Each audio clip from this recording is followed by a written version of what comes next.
Hello दोस्तों, नमस्कार। स्वागत है आपका आज की इस वीडियो में। आज की इस वीडियो में बताने वाले हैं क्लास 10वीं की प्रश्नावली 7.2। ठीक है, 7.2 का क्वेश्चन नंबर 1। तो क्वेश्चन नंबर 1 में कह रहा है उस बिंदु के निर्देशांक ज्ञात कीजिए जो बिंदु यानी कि -1,7 और 4,-3 को मिलाने वाले रेखाखंड को 2:3 के अनुपात में विभाजित करता है। ठीक है, तो चलिए इसको हल कर लेते हैं।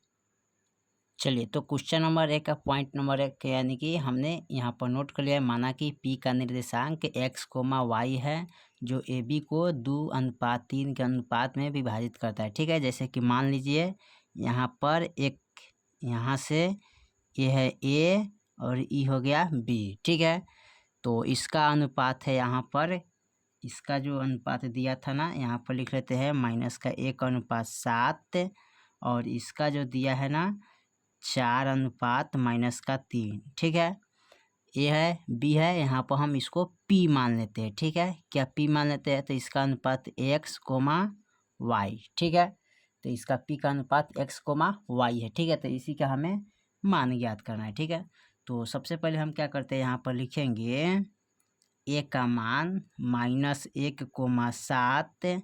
ठीक है, B का मान 4,-3। ठीक है, ये हो गया x1, x2, y1, y2। ठीक है, यहाँ पर 2:3 दिया है। ठीक है, 2:3, तो इसको मान लेते हैं m1 बराबर 2। ठीक है, m2 बराबर 3। ठीक है, यहाँ पर m1 m2। ठीक है, मान लीजिए यहाँ पर। चलिए, अब इसका विभाजन सूत्र का फॉर्मूला हम प्रयोग करेंगे। ठीक है, तो यहाँ पर लगाएंगे विभाजन सूत्र से। ठीक है, विभाजन सूत्र से यहाँ पर लिखेंगे फॉर्मूला m1 गुने x2। ठीक है, प्लस का m2 गुने x1। ठीक है, बट्टे m1 प्लस m2। ठीक है, चलिए उसके बाद क्या करते हैं, यहाँ पर लिखेंगे कोमा, फिर लिखेंगे m1 गुने y2 प्लस m2 गुने y1। ठीक है, बट्टा में देंगे m1 प्लस m2। ठीक है, चलिए उसके बाद क्या करते हैं, यहाँ पर x और y का मान निकलना है तो लिखेंगे x बराबर। ठीक है, m1 का मान कितना है, यहाँ पर देखिए m1 का मान 2 है तो यहाँ पर लिखेंगे 2 गुने x2 का मान कितना है, तो यहाँ पर x2 का मान कितना है 4, तो यहाँ पर लिखेंगे 4, प्लस है तो प्लस m2 का मान कितना है, तो m2 का मान 3 है, तो यहाँ पर लिखेंगे 3 गुने x1 का मान कितना है, तो यहाँ पर x1 का मान कितना है 7, तो लिखेंगे हम यहाँ पर कितना, यहाँ पर x1 का मान कितना है -1। ठीक है, यहाँ पर यहाँ पर, तो यहाँ पर x1 का मान कितना है -1, तो यहाँ पर लिखेंगे -1। ठीक है, बट्टे यहाँ पर m1 का मान कितना है 2, तो 2 लिखेंगे, प्लस m2 का मान कितना है 3, तो 3 लिखेंगे। ठीक है, कोमा y बराबर। ठीक है, तो यहाँ पर y का भी मान लिख लेंगे, m1 का मान कितना है 2, तो 2 लिखेंगे, गुने y2 का मान कितना है -3, तो यहाँ पर लिखेंगे -3, प्लस m2 का मान कितना है, तो m2 का मान 3 है, तो 3 लिखेंगे, गुने y1 का मान कितना है, तो y1 का मान 7 है, तो 7 लिखेंगे, यहाँ पर 7 दिया है। ठीक है, अब बट्टा में m1 का मान 2 है तो 2 लिखेंगे, प्लस का m2 का मान 3 है तो 3 लिखेंगे। ठीक है, चलिए इसको हल करते हैं।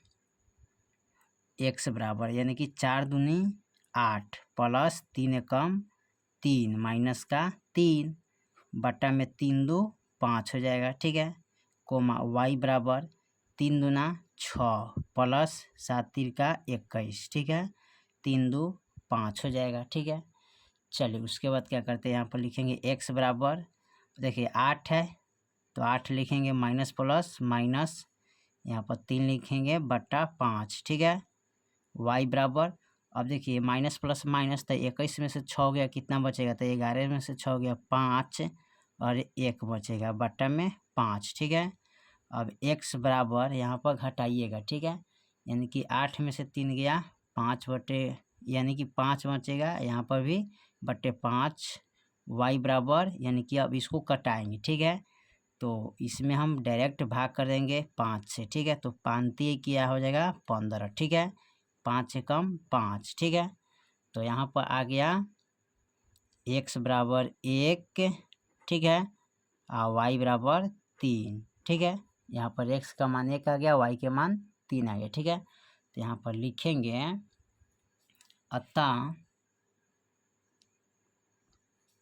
p का निर्देशांक x, y है, तो यहाँ पर 1,3 लिखेंगे, ठीक है। यही आपका आंसर हो जाएगा, ठीक है। चलिए, तो क्वेश्चन नंबर 1 आपका कंप्लीट हो गया। फिर मिलते हैं अगले वीडियो में, तब तक के लिए जय हिंद, जय भारत।